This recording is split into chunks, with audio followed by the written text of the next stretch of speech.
The Executive Chairman of the Edo State Internal Revenue Service, EIRS, Honorable Otumba Oladele Bankole Balogun, alongside the Honorable Commissioner for Education, Dr. Paddy Iyamo, on Tuesday, September 29, 2025, resolved issues surrounding alleged excessive taxation of school proprietors in the state. In a strategic stakeholders meeting held at the EIRS corporate head office, the EIRS and education leadership engaged with the coalition of private school proprietors in Edo State, led by Dr. Reslove. Discussion centers on the coalition recurring concerns regarding tax assessments served on owners of private schools. During the meeting, the coalition's leadership appealed for a blanket reduction of these tax liabilities for its members, citing the financial strain on the oppressions in income. In his response, the EIRS executive chairman maintained that tax assessment is an individual matter, emphasizing that reduction or reconciliations must be considered on a case-by-case basis, not applied collectively.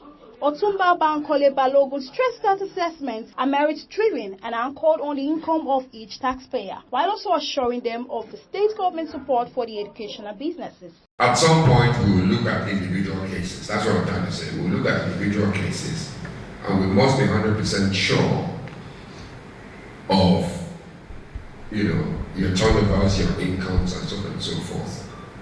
And look at the assessments again. I'm just saying, we are responsible people. We work for the state, we work for you. We all work together.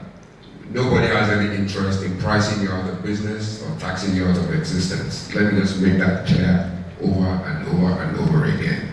The stakeholder engagement also served as an opportunity for the EIRS to educate the coalitions and ministry officials on statutory tax assessment processes. The Director of Income Tax, Direct Assessment Withholding Taxes, Mr. Ebosa Brown, highlighted the rights and responsibility of taxpayers under the Personal Income Tax Act 2011 as amended and the Nigerian Constitution. He cited relevant sections of the Act, including the options to raise objections while assessments appear excessive. Mr. Brown also noted that since the meeting of April 15, 2025, some school owners have already taken advantage of this objection window. We have been able to meet with some school proprietors who have objected in writing because that's the provision of the law.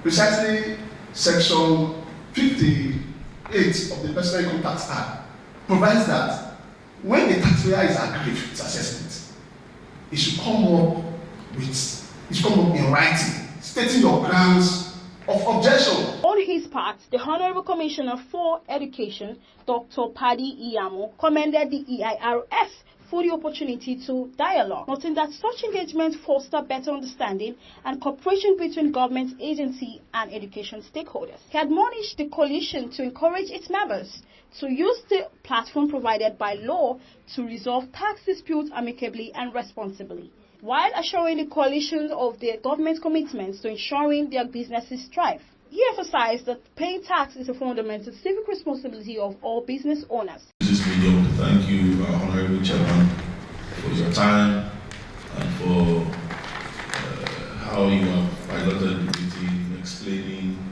line item by line item. I think I've also learned one or two things from your presentation. And to the private school owners, I want to assure you that the government is committed in ensuring that your business thrives. Other school proprietors and coalitions members appealed to the EIRS for more tax education and awareness, opportunities to guide their present and future tax engagements. Let me also use the opportunity to appreciate our Honorable Commissioner who has brokered this meeting. We really appreciate you, sir. This is an eye-opener. We have come to see the law. The meeting concluded with a clear understanding that while blanket reductions were not feasible, individual proprietors could pursue reconciliation and raise objection through the appropriate channel provided by tax laws. Present at the meeting as observers were leftist Omar Budiago and Comrade Solomon Idiogbe from their respective civil society organizations. The stakeholder engagement deterred in a series has therefore provided a clear path forward as school owners have been granted a renewed opportunities to individual object to their tax assessment in line with the Personal Income Tax Act. Favor Kolawole reporting for BTV News.